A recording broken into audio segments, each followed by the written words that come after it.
श्री स्वामी समर्थ. ओम नमः शिवाय. हर हर महादेव. भगवान भोलेनाथांच्या कृपेने तुमच्या सर्व इच्छा मनोकामना पूर्ण हो. ऑलराऊंडर या मराठी यूट्यूब चॅनलवर तुमचं मनापासून स्वागत आहे. आता लवकरच रक्षाबंधन येत आहे.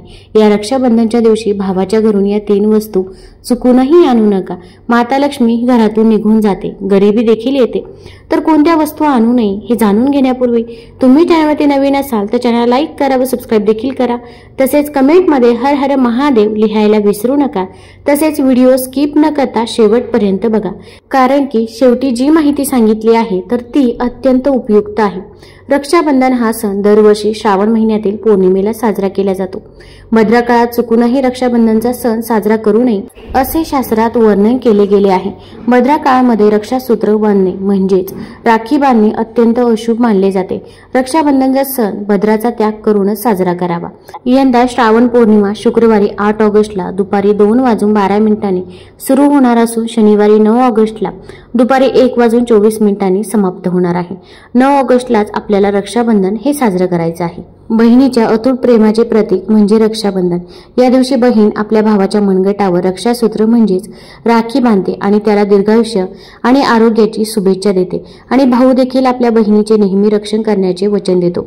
भक्तांनो, भद्रा काळामध्ये राखीचा सण साजरा करणे शास्त्रात अशुभ म्हटले गेले आहे.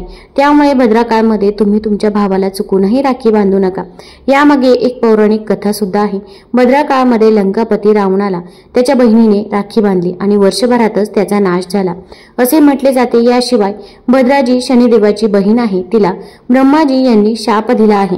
जो कोणी भद्राच्या काळात कोणतेही शुभ किंवा मंगल कार्य करेल त्याचे फळ नेहमीच अशुभ राहील. त्यामुळे चुकूनही भद्रा काळात रक्षाबंधनचा सण साजरा करू नये. रक्षाबंधनच्या सुरुवातीमागे विविध कथा आहेत. त्यापैकी एक कथा अशी आहे की युद्धादरम्यान जेव्हा भगवान श्रीकृष्णांच्या अंगठ्याला दुखापत झाली तेव्हा द्रौपदीने कापडाचा तुकडा बांधला होता आणि तेव्हा भगवान श्रीकृष्णाने द्रौपदीला जेव्हा गरज पडेल तेव्हा मदत करण्याचे वचन दिले. भगवान श्री हरी विष्णूला राजा बळीच्या बंधनातून मुक्त करण्यासाठी माता लक्ष्मीने राजा बळीला राखी बांधली. राजा बळीने माता लक्ष्मीला तिचे सदैव रक्षण करण्याचे वचन दिले आणि भगवान विष्णूंची मुक्तता झाली. अशा प्रकारे रक्षाबंधनचा सण माता लक्ष्मीशी जोडला जातो. रक्षाबंधनच्या दिवशी बहिणी आपल्या भावाच्या मनगटावर राखी बांधते आणि त्याच्या दीर्घायुष्याची कामना करते. म्हणूनच या दिवशी भाऊ आणि बहीण दोघांनीही राखी बांधण्यापूर्वी स्नान करावे आणि शक्य असल्यास नवीन कपडे परिधान करावे, परंतु काळे कपडे घालू नये हे लक्षात ठेवावे. वस्त्र परिधान केल्यानंतर एकत्र देवाची पूजा करावी. पूजेपूर्वी पूजेची थाळी लावावी आणि त्यामध्ये चंदन, अक्षत, राखी, मिठाई आणि शुद्ध तुपाचा दिवा ठेवावा. मित्रांनो, आता सर्वात प्रथम ही पूजा थाळी देवाला अर्पण करा. रक्षाबंधनच्या दिवशी घरातील मंदिरात पूजा झाल्यानंतर गणपतीला राखी बांधा किंवा तुम्ही ज्या देवाला मानता त्या देवाला राखी बांधा किंवा देवासमोर राखी अर्पण करा. यानंतर भावाला पूर्व किंवा उत्तरेकडे तोंड करून बसवावे आणि बहिणीचे तोंड पश्चिमेकडे असावे. नंतर भावाला टिळक लावावे, त्याच्यावर चंदन व अक्षत लावावे, त्यावर काही फुले शिंपडावीत व शेवटी भावाची आरती करावी. आता भावाच्या उजव्या हाताच्या मनगटावर राखी बांधा आणि त्यानंतर भावाला मिठाई खाऊ घाला आणि भावाला शुभेच्छा द्या. राखी बांधल्यानंतर भावाने आपल्या बहिणीचे रक्षण करायचे वचन द्यावे की ताई, मी नेहमीच तुझे रक्षण करेन. मी तुझा प्रत्येक हट्ट पूर्ण करीन. मी तुझी प्रत्येक इच्छा पूर्ण करीन. आई वडील नसतील तर मी त्यांची अनुपस्थिती पूर्ण करीन. मी बाप बनून तुझी प्रत्येक इच्छा पूर्ण करीन. मी आई बनून तुझे पालन पोषण करीन. व त्यानंतर भावाने बहिणीला भेटवस्तू द्याव्यात. आता ही भद्रा पाताळात किंवा स्वर्गात राहते, त्यामुळे पृथ्वीवर राहणाऱ्या लोकांसाठी ते अशुभ नाही असे मानले जाते. परंतु अनेक शुभ कार्य पाताळातील भद्राकडे दुर्लक्ष केले जात नाही. शेवटी आपण हिंदू आहोत, त्यामुळे प्रत्येक शुभ किंवा अशुभ कार्याचे पालन करावेच लागते. आपण कोणत्याही शुभ किंवा अशुभ कार्याकडे दुर्लक्ष करू शकत नाही. मग आता हा भद्रा काळ कधी सुरू होत आहे तर भद्रा काळ 8 ऑगस्टला दुपारी 2:12 सुरू होत असून 9 ऑगस्टला सकाळी 1:52 हा भद्रा काळ असणार आहे. आता रक्षाबंधन आपल्याला 9 ऑगस्टला साजरं करायचं आहे आणि अगदी 9 ऑगस्टला आपण पहाटे तर भावाला राखी बांधणार नाही. त्यामुळे भद्रा काळाची या वर्षी तरी काही चिंता करण्याची गरज नाही. मग तुम्ही दिवसभरामध्ये कधीही रक्षाबंधन हे करू शकता. पण आपल्याला राहू काळ पाळणे देखील तितकेच गरजेचे आहे. आता राखी बांधण्यासाठी शुभ मुहूर्त हा सकाळी 5:47 ते दुपारी 1:24 सर्वोत्तम शुभ मुहूर्त आहे. तुम्ही या काळामध्ये राखी बांधू शकता. फक्त या काळामध्ये 1.5 तास जो राहू काळ आहे तर त्या राहू काळामध्ये आपल्याला राखी बांधायची नाही। पंचांगानुसार राहू काळाचा काळ अत्यंत अशुभ मानला जातो आणि या काळात कोणतेही शुभ कार्य करू नये। 9 ऑगस्टला राहू काळ हा सकाळी 9:07 सुरू होत असून ते 10:47 असेल। मग या 1.5 ते 2 तासाच्या दरम्यान आपल्याला राखी बांधायची नाही। मग तुम्ही अगदी 9 वाजल्याच्या अगोदर बांधा किंवा अगदी 11:15 झाल्यानंतर तुम्ही अगदी 1:30 वाजेपर्यंत ही राखी नक्की बांधू शकता, कारण की हा काळ अत्यंत शुभ असणार आहे। फक्त आपल्याला हा 1.5 तास टाळायचा आहे, म्हणजे सकाळी 9:07 ते 10:47 जो काळ आहे तर त्या काळामध्ये आपल्याला राखी चुकूनही बांधायची नाही। तसेच असे म्हणतात की या दिवशी पंचक देखील सुरू होत आहे आणि हे पंचक दुपारी 2 वाजल्यानंतर सुरू होत आहे, त्यामुळे 2 वाजल्याच्या अगोदरच आपण राखी ही बांधायची आहे। तसेच रक्षाबंधनच्या दिवशी भावाला कधीही काळी राखी बांधू नये, ते शुभ मानले जात नाही। भावाच्या मनगटावर लाल रंगाची राखी बांधणे नेहमी अतिशय शुभ मानले जाते, पण हे वर्ष हे मंगळाचं असल्याने या वर्षी आपल्याला लाल रंगाची राखी ही बांधता येणार नाही। मग तुम्ही अगदी नारंगी रंगाची राखी देखील बांधू शकता। रक्षाबंधनच्या पवित्र प्रसंगी बहिणीला कधीही चाकू, ब्लेड इत्यादी भेट देऊ नये, त्याचा जीवनावर खोलवर परिणाम होतो। किंवा इतर काही टोकदार वस्तू असतील तर त्या देखील भेटवस्तू म्हणून द्यायच्या नाही। त्याचबरोबर बहिणीला पांढरे कपडे भेट देऊ नये, भेट म्हणून चप्पल देखील देऊ नये। तसेच एखादी सुंदर वस्तू किंवा दक्षिणा तुम्ही देऊ शकता। धार्मिक शास्त्रानुसार बहिणीने स्वतः भावाच्या घरी जाऊन राखी बांधली पाहिजे असे मानले जाते। शास्त्रानुसार, वेदानुसार असे मानले जाते की जी बहीण स्वतः रक्षाबंधनला जात नाही आणि भाऊ बहिणीच्या घरी येतो तर त्या बहिणीला दोष लागतो। म्हणूनच रक्षाबंधनला अशी परंपरा आहे की बहिणीने भावाच्या घरी जाऊनच राखी बांधावी। विशेषतः रक्षाबंधनच्या दिवशी बहिणीने भावाच्या घरी जावे। भाऊ कुठेही असला तरी बहिणीने जावे। भाऊ सोबत नसेल, परदेशात राहत असेल आणि काही कारणास्तव तुम्ही जाऊ शकत नसाल तर मग तुम्ही त्याच्या नावाने रक्षाबंधन थाळी सजवावी।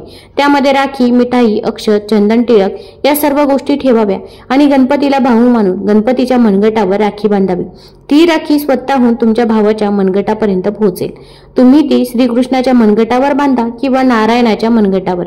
ज्या देवाची तुम्ही भक्ती करता त्या देवाला तुम्ही ती राखी बांधू शकता। तुम्ही बांधलेली ती राखी स्वतःहून तुमच्या भावाच्या मनगटावर पोहोचेल आणि हृदयात अशी खऱ्या भक्तीने बांधलेली राखी स्वतः देवासारखी बनते। मित्रांनो, रक्षाबंधनला काय शिजवायचे ते जाणून घेऊया। रक्षाबंधनच्या वेळी लसूण, कांद्याविना अन्न शिजवले पाहिजे, कारण यावेळी दैवी शक्ती, देव स्वतः पृथ्वीवर भक्तांकडून राखी बांधण्यासाठी येत असतात आणि देवांना आपण प्रसाद म्हणून अन्न अर्पण करत असतो। त्याचबरोबर त्या दिवशी भावांच्या आत देवाचा वास असतो। म्हणूनच या दिवशी लसूण, कांदा, मांस, दारू, सिगारेट, गुटखा इत्यादी पदार्थ कधीही खाऊ नये, अन्यथा रक्षाबंधन खंडित होईल, बहिणीचे व्रत मोडेल। या दिवशी पुरी, खीर, गोड हलवा, गोड शेवया बनवा। घरात गोडधोड असावे, कारण या दिवशी भावात देव वास करतो आणि बहिणीला खूप आशीर्वाद मिळतात। म्हणूनच गोड करणे आवश्यक आहे। तुम्ही काहीही बनवा किंवा करू नका, पण गोड शेवया बनवून देवाला अर्पण कराव्यात, त्यानंतरच रक्षाबंधन साजरे करावे। हे अत्यंत शुभ आणि अत्यंत फलदायी मानले जाते। या दिवशी अन्न घरीच बनवावे। पहिल्यांदा देवाला अर्पण करून राखी बांधल्यानंतर देव स्वतः त्याचा स्वीकार करतो। त्यानंतर शुभ मुहूर्तावर भावाच्या मनगटावर राखी बांधल्यानंतरच बहीण आपला उपवास सोडते।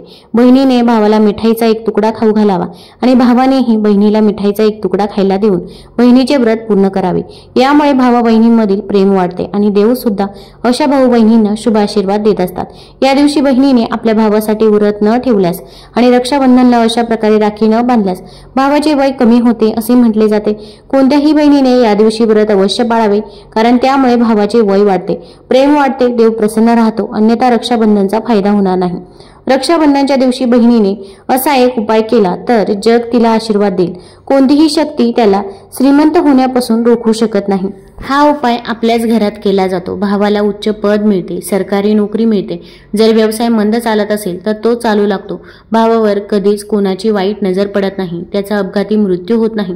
हा उपाय केल्याने भाऊ बहिणीचे प्रेम वाढते। तेव्हा भक्तांनो, तुम्हाला काय करायचे आहे ते लक्षपूर्वक ऐका। सर्वप्रथम भावाला राखी बांधल्यानंतर हातात थोडे पैसे घेऊन मूठ बंद करा आणि भावाच्या अंगावरून 7 वेळा उतरवा। जे पैसे मुठीत होते ते तसेच राहू द्या आणि त्या पैशांनी एक राखी खरेदी करा. खरेदी केलेली राखी पिंपळाच्या झाडाला किंवा कोणत्याही धार्मिक झाडाला बांधा. झाडाला तिळक लावा. गोड भोग अर्पण करून झाडावर राखी बांधावी.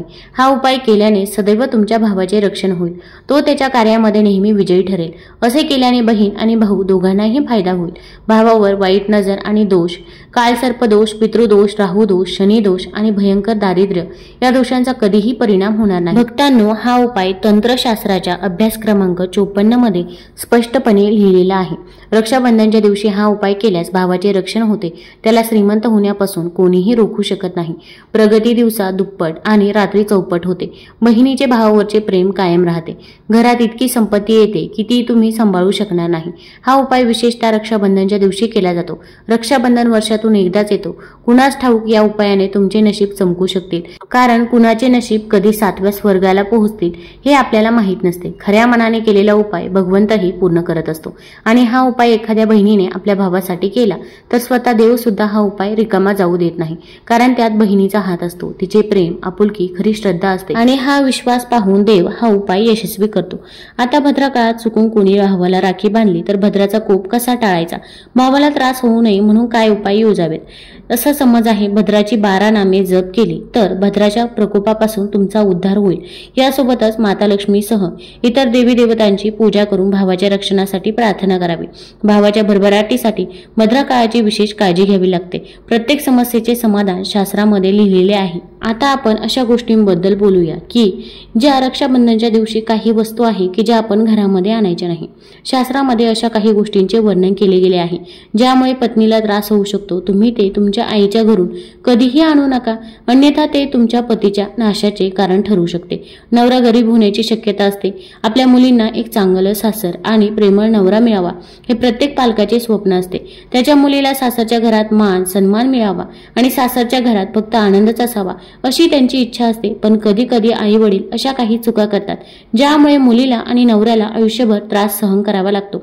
मुलीला दिलेल्या काही गोष्टीमुळे तिच्या जीवनात सुखाऐवजी दुःख आणि गरिबी येऊ लागते. चला जाणून घेऊया कोणत्या गोष्टी मुलीला चुकूनही देऊ नये. मुलीला मिरची कधीही देऊ नका, यामुळे तिच्या वैवाहिक जीवनात कटुता येऊ शकते. असे मानले जाते की मुलींना मिरची दिल्याने तिच्या आणि तिच्या पतीच्या नात्यात संघर्ष निर्माण होतो. तुम्ही तुमच्या कन्येला फळे किंवा सुका मेवा देऊ शकता, हे शुभ मानले जाते. लोक घरच्या कामासाठी मुलीला स्टोव देखील देतात. हे कधीही करू नका. असे मानले जाते की स्टोव म्हणजे शेगडी देणे. याचा अर्थ असा आहे की मुलीने तिची स्वतंत्र शेगडी मांडणे असा आहे. स्टोव्हऐवजी आपण इतर घरगुती वस्तू भेट करू शकता. मित्रांनो, तुम्ही तुमच्या मुलीला चुकूनही धारदार वस्तू देऊ नका. याचा अर्थ तुम्ही तिला नात्यात मिसळण्यापासून रोखत आहात. तुम्ही तुमच्या मुलीला गोड गोष्टी देऊ शकता. याशिवाय आपल्या मुलीला चुकूनही लोणचे देऊ नका. लोणचे दिल्याने तिच्या नात्यात दुरावा येऊ शकतो. तर तुम्ही इतर खाद्यपदार्थ देऊ शकता. जर तुम्हाला असं वाटत असेल की तुमच्या पतीला माहेरच्या घरी हवा तो सन्मान मिळत नाही आणि जर तुम्हाला तोच सन्मान मिळवायचा असेल तर तुम्ही हा अतिशय सोपा उपाय करू शकता. त्याचा परिणाम तुम्हाला काही दिवसातच दिसेल. प्रत्येक स्त्रीची अशी इच्छा असते की तिच्या पतीला माहेरच्या घरातून तो सन्मान मिळाला पाहिजे ज्या सन्मानासाठी तो पात्र आहे. त्याचबरोबर समाजामध्ये प्रत्येकाने तिच्या नवऱ्याचा आदर केला पाहिजे अशी प्रत्येक स्त्रीची इच्छा असते. परंतु अनेक वेळा असे घडते की नकारात्मक ऊर्जा असलेल्या व्यक्तीला योग्य सन्मान मिळत नाही. परंतु मित्रांनो, ज्योतिषशास्त्रात असे काही उपाय सांगण्यात आले आहेत ज्यामुळे व्यक्तीच्या मान सन्मान, पैसा आणि नोकरी इत्यादी सर्व समस्या दूर होतात आणि समाजातील लोक तुमचा आदरही करू लागतात. चला तर मग जाणून घेऊया अशाच काही उपायांबद्दल.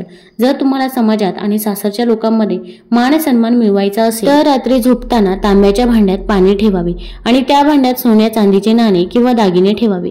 सकाळी उठल्यावर सर्वप्रथम ते पाणी एक शब्दही न बोलता प्यावे. असे केल्याने व्यक्तीला योग्य मान सन्मान मिळू लागतो आणि या उपायाने तुमच्या आयुष्यातील सर्व ताणतणावही संपतात.